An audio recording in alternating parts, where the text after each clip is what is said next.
아멘. 하나님 말씀 요한복음 4장 43절로 54절 말씀입니다. 요한복음 4장 43절로 54절 말씀. 이틀이 지남에 예수께서 거기를 떠나 갈릴리로 갔으며 심히 증거한 이를 선지자가 고향에서는 높임을 받지 못하시고 갈릴리에 이르심에 갈릴린들이 그를 영접하니 이는 자기들도 명절에 갔다가 예수께서 명절 중 예루살렘에서 하신 모든 일을 보았음이로라. 예수께서 다시 갈릴리 가나에 계시니 전에 물로 포도주를 만드신 곳이라 왕의 신하가 있어 그의 아들이 가버나움에서 병들었더니 그가 예수께서 유대로부터 갈릴리로 오셨다는 것을 듣고 가서 청하되 내려오셔서 내 아들의 병을 고쳐 주소서 하니 그가 거의 죽게 되었음이라. 예수께서 이르시되 너희는 표적과 기사를 보지 못하면 도무지 믿지 아니하리라. 신하가 이르되 주여 내 아이가 죽기 전에 내려오소서. 예수께서 이르시되 하라 내 아들이 살아있다 하시니 그 사람이 예수께서 하신 말씀을 믿고 가더니 내려가는 길에서 그 종들이 오다가 만나서 아기가 살아 있다 하거늘 그 낫기 시작한 때를 본즉 어제 7시에 열기가 떨어졌나이다 하니라. 그의 아버지가 예수께서 내 아들이 살아 있다 말씀하신 그때인 줄 알고 자기와 그 온 집안이 다 믿으니라. 이것은 예수께서 유대에서 갈릴리로 오신 후에 행하신 두 번째 표적이니라. 아멘.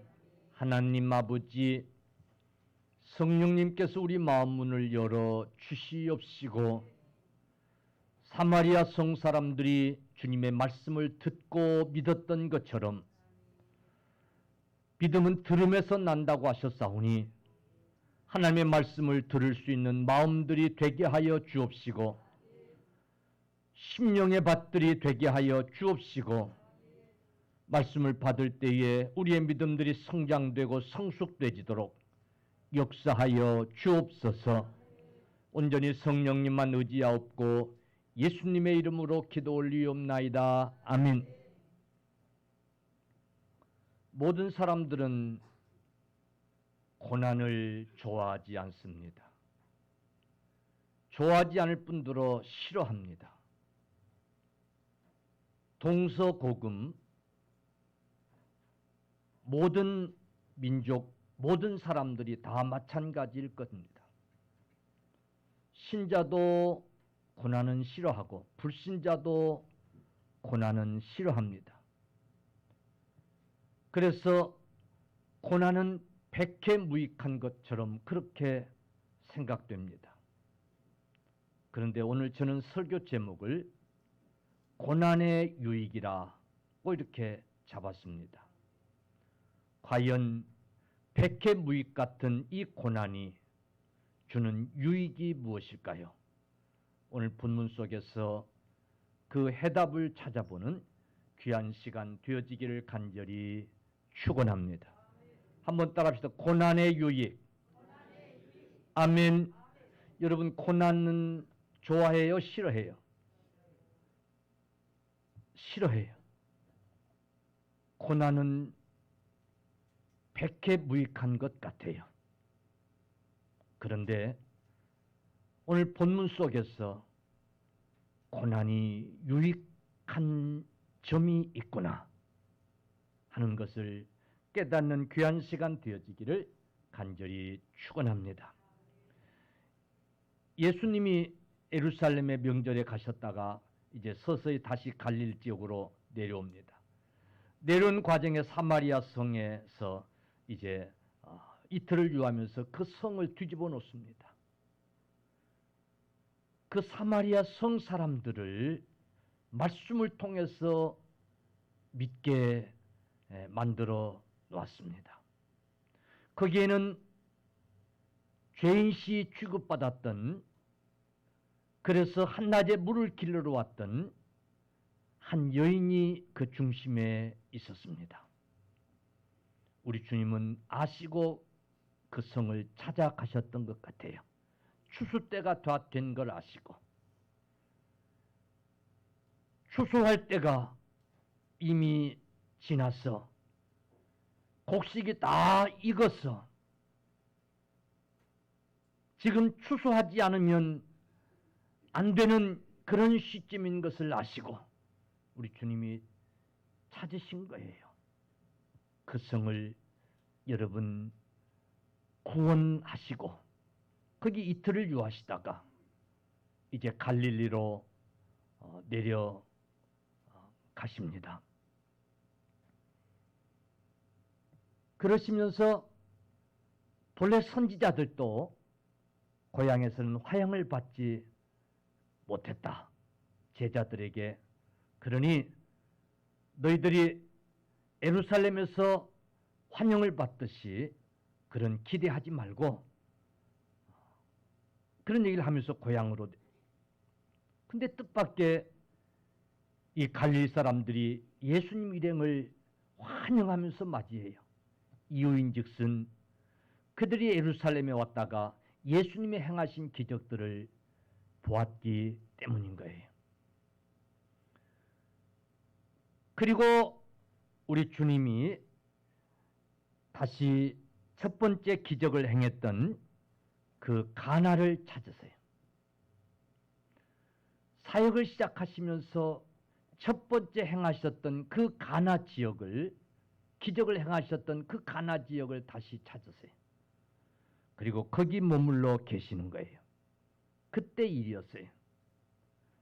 가버나움에서 한 신하가 예수님을 찾아 올라온 거예요. 이 신하는 왕의 신하였다 그랬어요. 원래 왕이라고 하는 단어는 바실루스라고 하는 단어인데 여기 왕의 신하라고 하는 이 단어는 바실리코라고 하는 단어를 썼어요. 왕의 직하에 있는 신하, 왕을 가장 가까이에서 섬기는 그런 신하라 그 말이에요. 그러니 이 신하는 권세가 있는 신하였어요. 어떤 신하보다도 권세가 있는 그런 신하였어요. 왕의 권세와 버금가는 왕의 권세를 가진 그런 신하였을 것이에요. 신학자들은 이 신하의 아들이라고 하는 이 단어가 원문에 톤휘온이라고 하는 원문 단어를 쓰고 있는데 이 아들 앞에 톤이라고 하는 정관사를 붙인 것을 봤을 때에 이 아들이 아마 독자였을 것이다 라고 이렇게 추석들을 하고 있어요. 그러니까 왕의 직접 측근에서 왕을 보필하고 있는 권세 가진 이 신하가 주님을 찾아온 거예요. 이유인즉슨 그에게는 독자가 하나 있었는데 오늘 47절에 보니까 그만 병들어서 거의 죽어가고 있었던 거예요. 거의 죽게 되어진 거예요. 지금도 그렇지만은 그때 당시에 이렇게 거의 죽게 된 상황이 되면 죽고 마는 거예요. 살아날 수 없는 거예요. 죽을 수밖에 없는 상황이 벌어진 거예요. 그래서 이 신하는 예수님에게 찾아왔어요. 가버나움에서 이 가나까지는 37km나 되는 먼 거리였어요. 지금처럼 자동차로 달릴 수 있는 그런 상황도 아니었어요. 그런 때도 아니었어요. 신하가 움직이기 위해서는 권세 있는 이자가 움직이기 위해서는 많은 다른 신하들도 아마 대동했을 거예요. 먼 거리를 달려온 거예요. 그리고 주님 앞에서 주님 앞에 무릎을 꿇고 내려오셔서 내 아들을 고쳐달라고 하는 간청을 하고 있는 그런 사건을 우리는 본문에서 보게 됩니다. 오늘 본문의 내용은 이런 내용이에요. 여러분, 이 신하는 왕의 직접 지시를 받고 있는 신하였다고 그랬어요. 아마 주석가들은 왕이 어떤 혈연 관계에 있는 그런 자들이 아니었을까라고 이렇게 주석하고 있어요. 이렇게 권세를 가진 자인데 여러분, 지금 예수님에게 와서, 그것도 40여 킬로 되는 거리를 달려와서 예수님 앞에 무릎을 꿇고 있어요. 내려오셔서 내 아들을 고쳐달라고 지금 애원을 하고 있어요.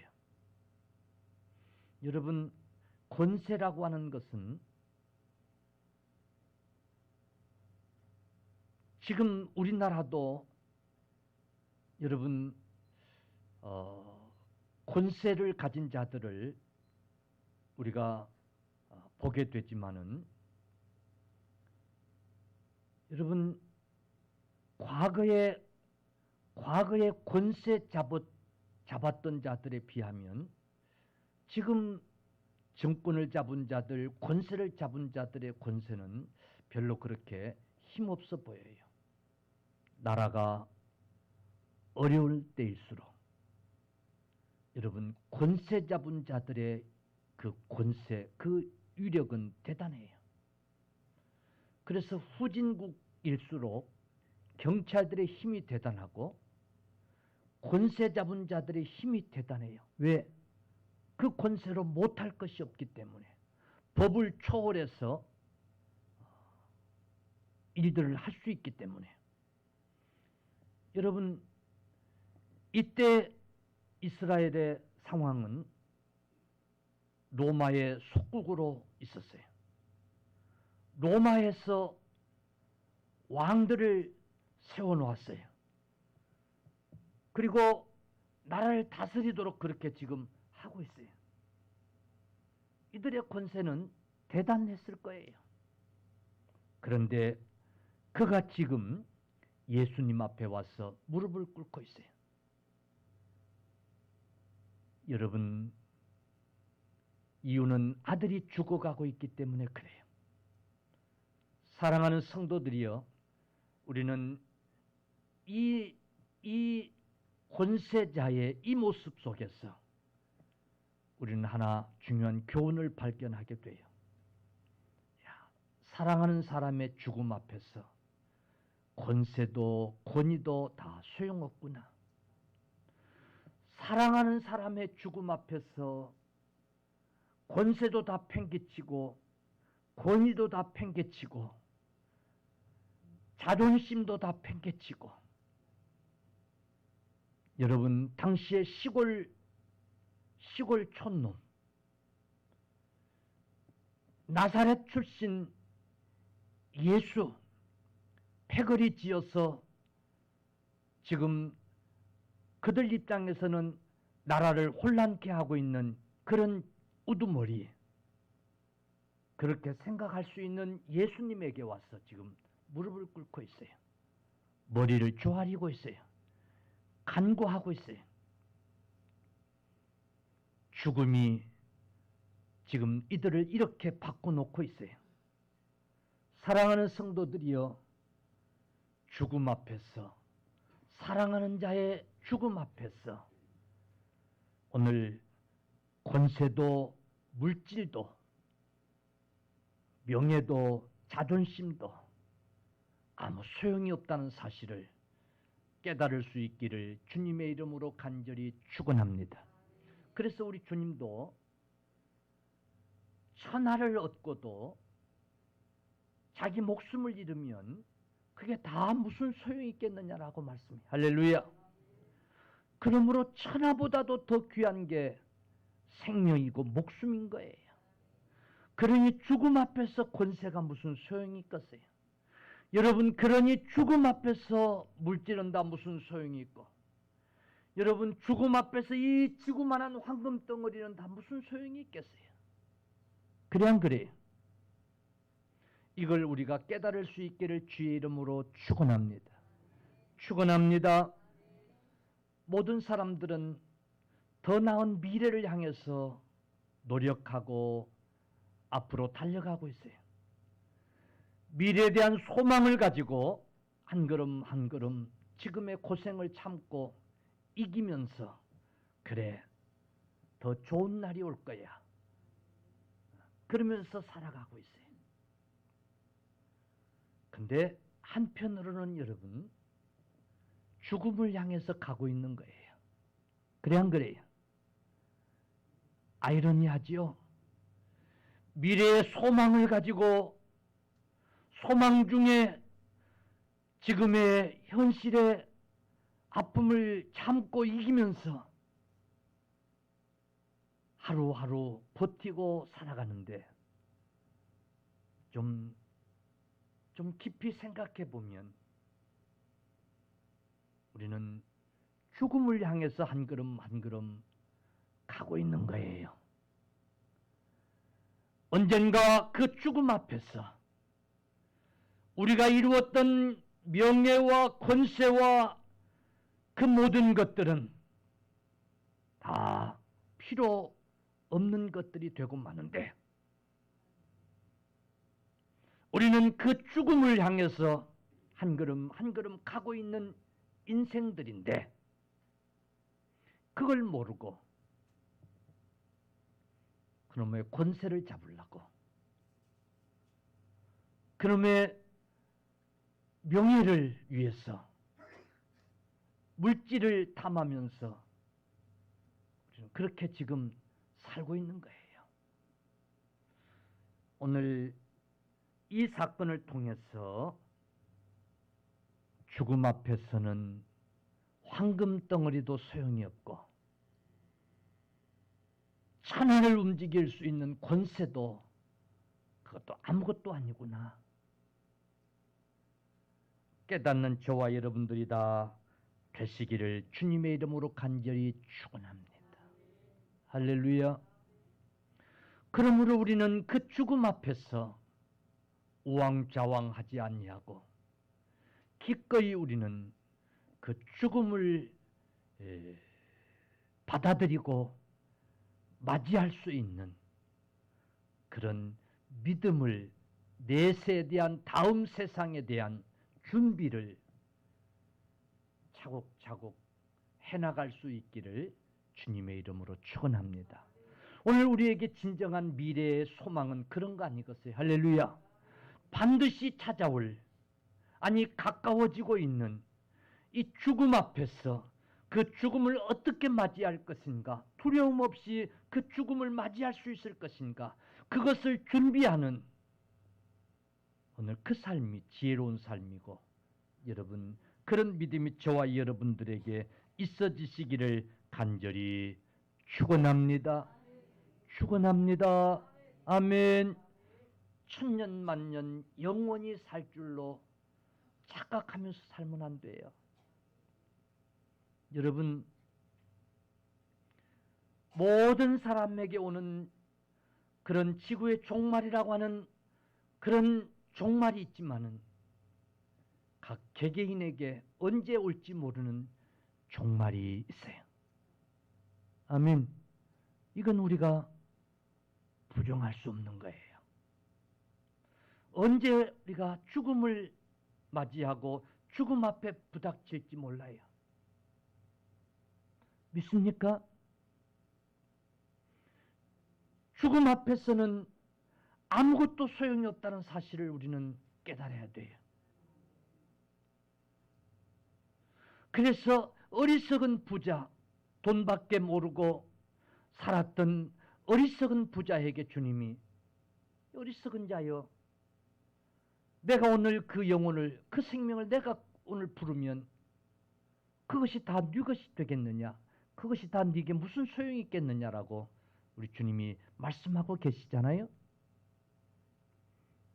여러분, 죽음을 준비하는 지혜로운 성도들이 되셔야 돼요. 그게 여러분 믿음 생활의 궁극적인 목적인 줄로 믿습니다. 할렐루야. 우리 믿는 사람들이 가져야 될 중요한 여러분 교훈이에요.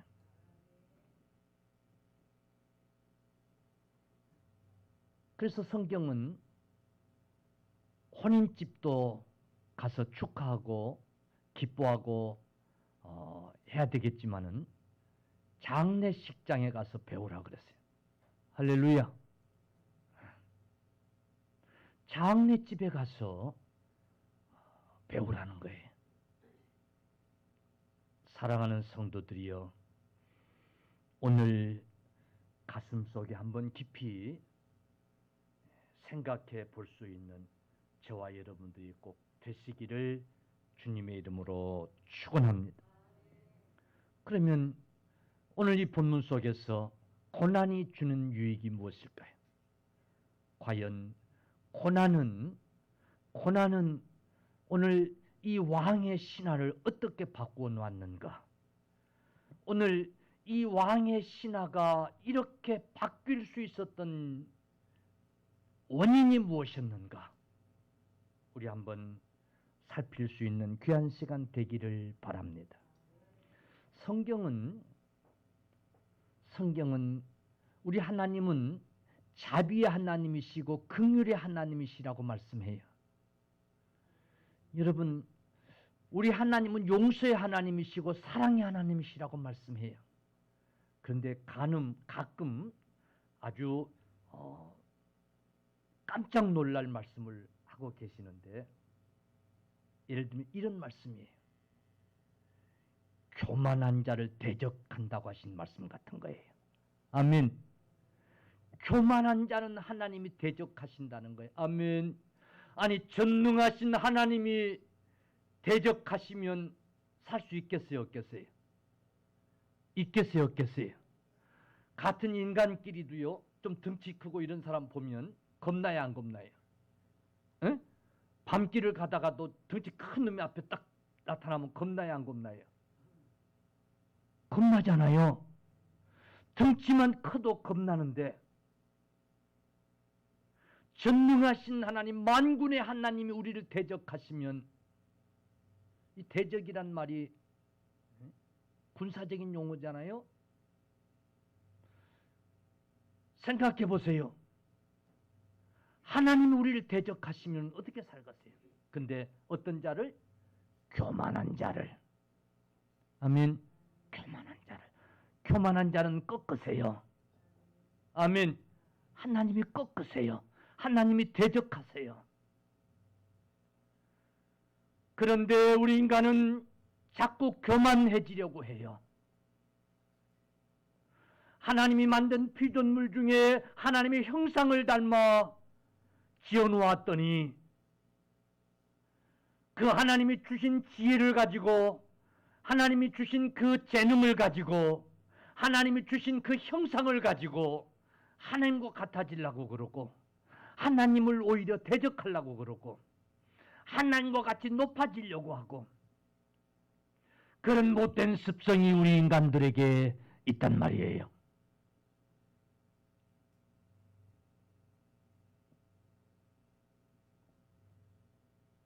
그런데 여러분, 고난이 그 교만을 버리고 겸손하게 만드는 줄로 믿으시기를 바랍니다.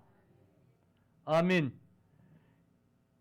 겸손하게 만드는 유일한 것이 바로 고난이에요. 고난. 그 사사기의 역사를 봐도 그들이 교만해질 때마다 하나님이 전쟁이라고 하는 것을 통해서 고난을 그들에게 줘요. 그래서 하나님을 찾게 만들어요. 여러분, 오늘 이 왕의 신하, 권세를 가지고 모든 백성을 호령할 수 있는 그런 자였음에도 불구하고 아들이 죽어가는 마당에 여러분 친히 그 먼 길을 달려와서 주님 앞에 무릎을 꿇고 있어요. 사랑하는 성도들이여, 겸손은 고난이 만들어주는 선물인 줄로 믿으시기를 축원합니다. 아멘. 정말 하나님 앞에 교만한 자가 되지 않기를 다 우리가 기도하고 그러죠. 그죠? 예. 하나님이 대적하신다고 그랬으니까. 하여튼요, 하나님도 교만한 자는 싫어하지만은 여러분이나 우리도요, 교만한 사람은 좋아요, 안 좋아해요? 예? 제일 배기 싫은 사람이 교만한 사람, 그래 안 그래요? 그죠? 예. 그런 사람 보면 밥맛도 떨어지잖아요. 그죠? 예? 아, 교만한 사람들 보면 밥맛 떨어져요. 그래서 우리는 늘 겸손하기를 원해요. 스스로 교만해지기를 원하는 사람은 하나도 없어요. 근데 마음은 겸손하기를 원하는데, 말로는 겸손하다고 하는데 형통하고 잘 나가고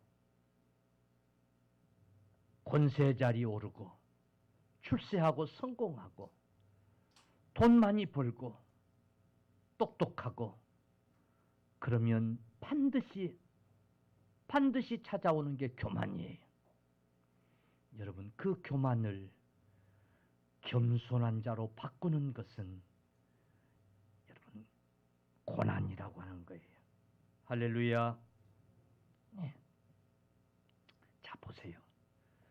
이렇게 40여 킬로나 되는 곳에서 달려와서 예수님 앞에 무릎을 꿇고 자기 신분을 밝히면서 내려오셔서 내 아들을 고쳐달라고, 내 아이를 고쳐달라고 합니다. 그때 우리 주님이 48절 보니까 너희는 표적과 기사를 보지 못하면 도무지 믿지 아니하니라.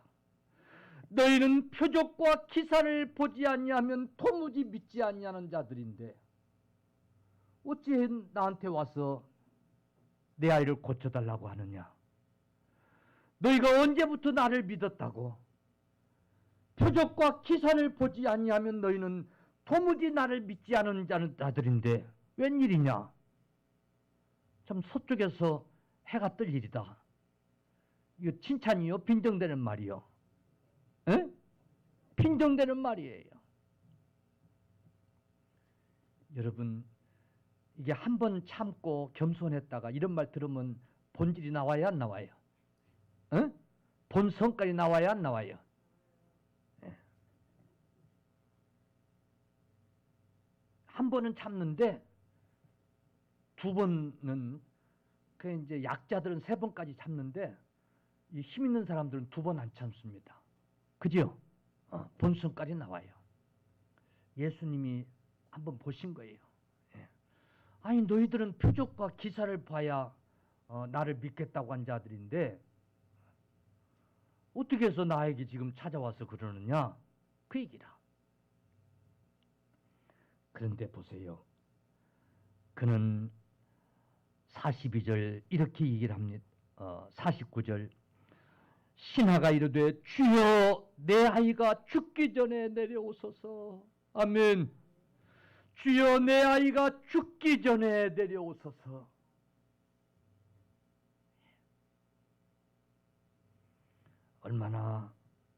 얼마나 주님을 간절히 의지하고 있는가 하는 것을 우리가 본문에서 알 수 있어요. 오늘 이 신하에게서 권세 같은 것은 찾아볼 수가 없어요. 오늘 이 신하에게서 교만 같은 것은 찾아볼 수가 없어요. 주님 앞에 다 내려놓았어요. 할렐루야. 할렐루야. 그리고 주님 앞에 구해요.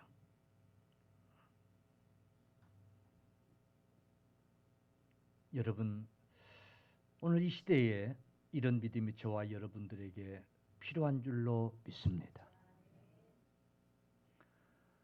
우리는 하나님 앞에 일상을 회복하게 해달라고, 코로나19가 물러가게 해달라고 기도하면서 지금까지 한 3년 가까이 살아오고 있어요. 저도 그렇게 기도하고 있어요. 근데 그렇게 기도하다가 어느 날 문득문득 이런 생각이 드는 거예요. 하나님이 왜 이 코로나19를 혹은 주셨을까? 아니면 왜 그냥 이렇게 3년 가까이 이렇게 그냥 놔두고 계실까? 이런 생각이 드는 거예요.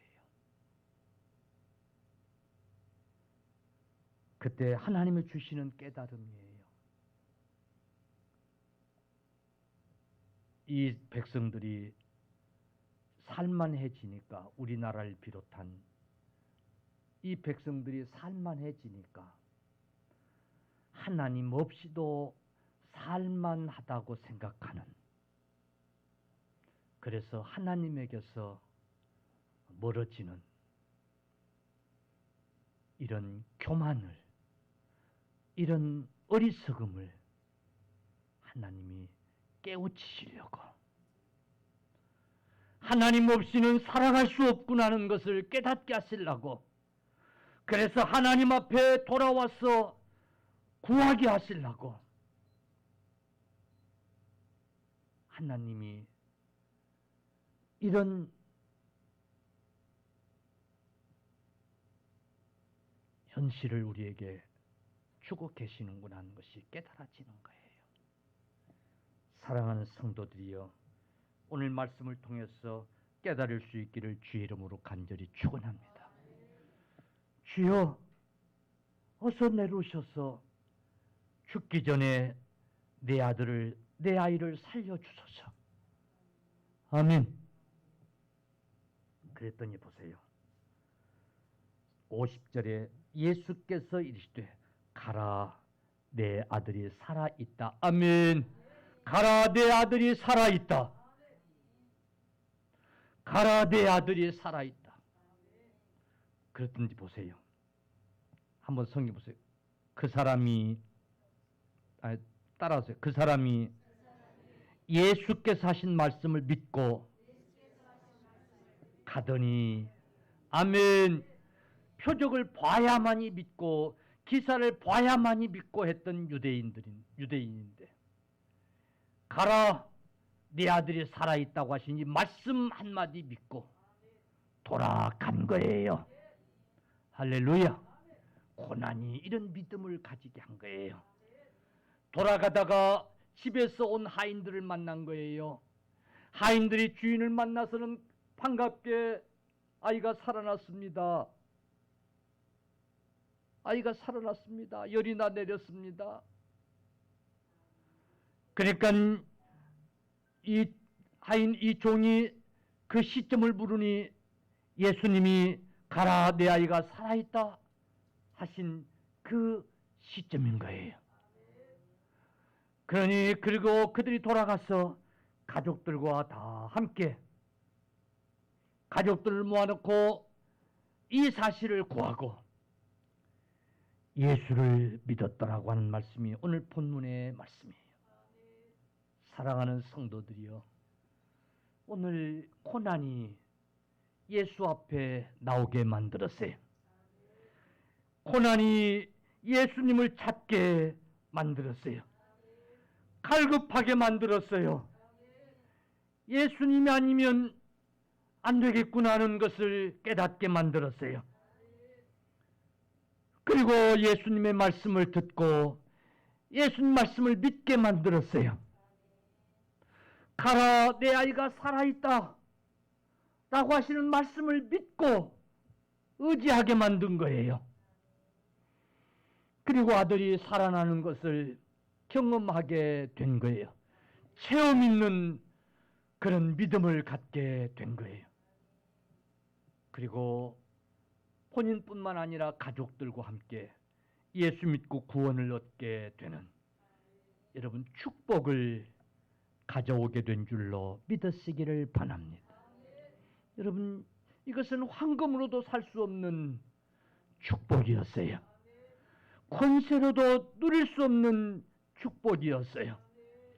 오늘 아이가 자식이 죽어가는 그런 고난을 당하지 않았더라면 얻을 수 없는 축복을 그가 얻은 거예요. 정말 권세로도 바꿀 수 없는 그런 축복을 그가 얻은 거예요. 고난이 준 유익이었어요. 코로나 전국, 이 고난이 우리에게 주는 유익이 있기를 간절히 축원합니다. 여러분이 신앙생활하면서 겪게 되는 고난이 여러분들에게 주는 유익이 있기를 주 이름으로 간절히 축원합니다. 그러려면 고난을 승화시켜야 돼. 할렐루야. 고난 때문에 낙심하고 절망하는 자가 되지 말고, 아멘. 고난이 장애물이 되는 자가 되지 말고, 할렐루야. 고난에 넘어지는 자들이 되지 말고, 고난 때문에 주님을 찾는 자들이 돼야 돼요. 고난 때문에 주께 기도하는 자들이 돼야 돼요. 여러분, 고난 때문에 주님을 만나는 자들이 돼야 돼요. 그게 복 있는 자들이 가지는 축복이에요. 여러분, 키질할 때에 보면 알곡은 안으로 자꾸 들어와요. 그러나 쭉정이는 바람에 자꾸 날아가요. 할렐루야. 할렐루야. 여러분, 지금은 알곡을 모아 곡간에 들이는 때요. 믿습니까? 고난 때문에 낭망하고 그래서 하나님을 떠나는 그런 자들이 아니라, 고난 때문에 하나님에게서 멀어졌던 우리의 발걸음을 하나님께로 더욱 가까이 향할 수 있는 자들이 되어야 될 줄로 믿습니다. 고난 때문에 주의 전에서 멀어졌던 자들이, 고난 때문에 기도의 시간을 멀리했던 성도들이 더욱 가까이 하는 저와 여러분들이 되어질 수 있기를 간절히 원합니다. 그리하면 반드시 그 고난은 여러분들에게 유익을, 큰 유익을, 황금으로도 얻을 수 없는 그런 유익을 줄 줄로 믿습니다. 믿습니다.